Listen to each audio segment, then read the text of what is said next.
All right, fam. Did you know that SpaceX is going to be bringing you internet? Maybe you didn't. What's your internet situation? I mean, I could definitely use faster internet. Sometimes Comcast kicks out. If you're listening, Comcast, please come on, add some more stability around the weekends. I don't care if everyone's streaming. Papa Swolio needs to put out content. Anyway, welcome back to Impact. I just wanted to update you because this is interesting. Because this is something that's probably going to start becoming, more of a concern, or more, we're going to get more options for internet as maybe Facebook starts to create different types of internet access, and as social media and internet accessibility just becomes more and more ubiquitous as these major companies are trying to bring internet to more people around the world.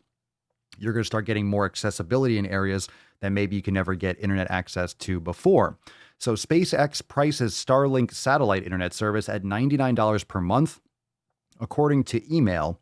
Now, this is not like the fastest internet in the world. This is just the beginning buildings of this aspect of SpaceX.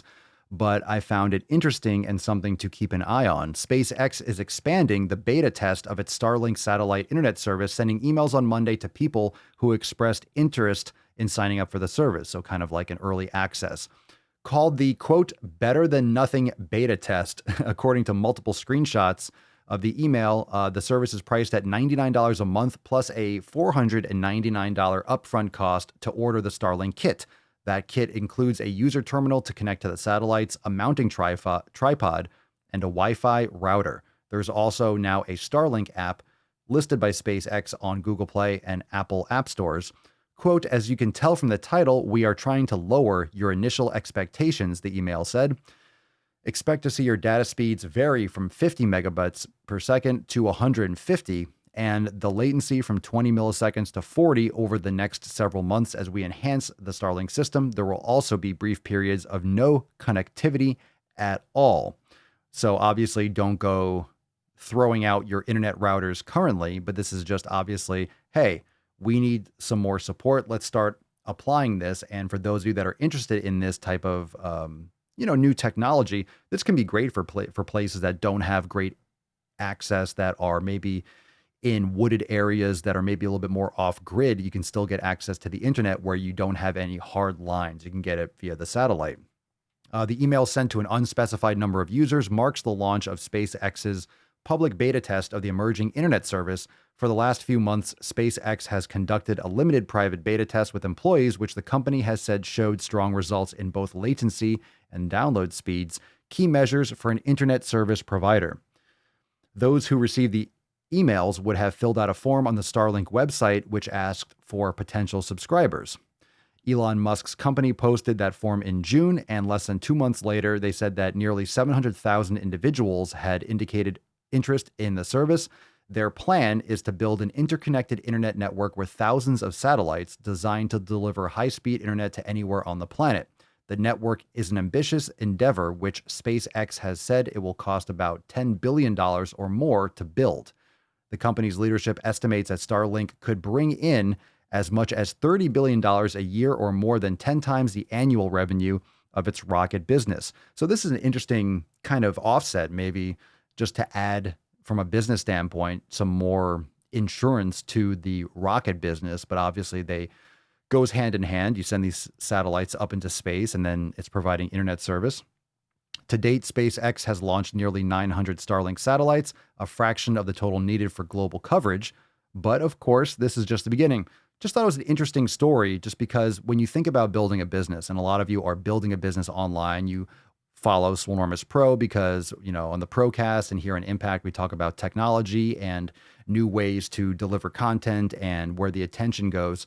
And you're going to start seeing that being reflected more in Impact. But I thought this was interesting because it shows the diversification of businesses that are kind of maybe off axis from what you would think. Oh, SpaceX is just to send rockets. Elon Musk wants to go to Mars. Well, it still needs a business structure. It still needs to be profitable. It still needs to make money. And just because you have you started off trying to, launching rockets and sending things to the International Space Station and to Mars, and that's maybe the fundamental goal. That's obviously a long-term, maybe not even in our lifetime goal, especially from Elon Musk's standpoint.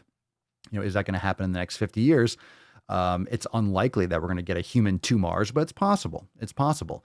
And albeit that is like the dream and that's a big direction that the company is taking. This is also going to provide a ton of internet access, which is going to help the share of ideas and also provide more revenue for the company. So it's a great, it's a great, I guess, a great addition to the repertoire. So it's something to think about. No matter what business you're doing, it's very similar to Swolenormous, how we have fitness products. We have, of course, the Swole fam. There's also a lot of different aspects with Swolenormous Pro. Obviously, we're developing a lot of infrastructure in terms of helping people develop their online businesses. We talk a lot about marketing and social media usage and the future of that, but also with Red, White, and Swole from the current event and news aspect, in addition to the other content. Just there's a lot of different avenues of my brand personally.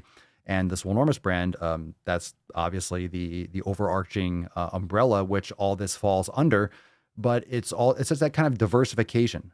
And I follow these different avenues because of what I'm personally interested in. But it's another way that you can think of in terms of your business. No matter what you're doing, you don't always have, not everything has to just be about one thing. You can have other things that create that twine, that rope that makes everything more secure moving forward. So it's just, you can have other pieces to your puzzle that still helps move you in the direction of your vision for your business and for your passion for your career. So I thought it was an interesting story. I'd never heard of Starlink until now, and now I have, and now you have. So thanks for watching. I hope you enjoyed the video. Hit that subscribe button, drop a comment. What internet service do you use? And if you have an online business and you have something that you're doing personally, what have you done, maybe like on the side? What other side hustles do you have that, or maybe what other thoughts do you have of what you might want to add to your business? Or if you have any questions, drop them in the comments below, because I find this is very interesting to add other avenues of income, but also of development. And it's a very long-term play, but they're looking into the future. And I always find inspiration from stories like this when it's something you wouldn't expect. Like, oh, you think SpaceX is just about rockets, but they're also building internet frameworks. It's just fascinating. So what are your thoughts? Drop a comment down below. Thanks for watching, and I'll see you soon for the next video. Peace.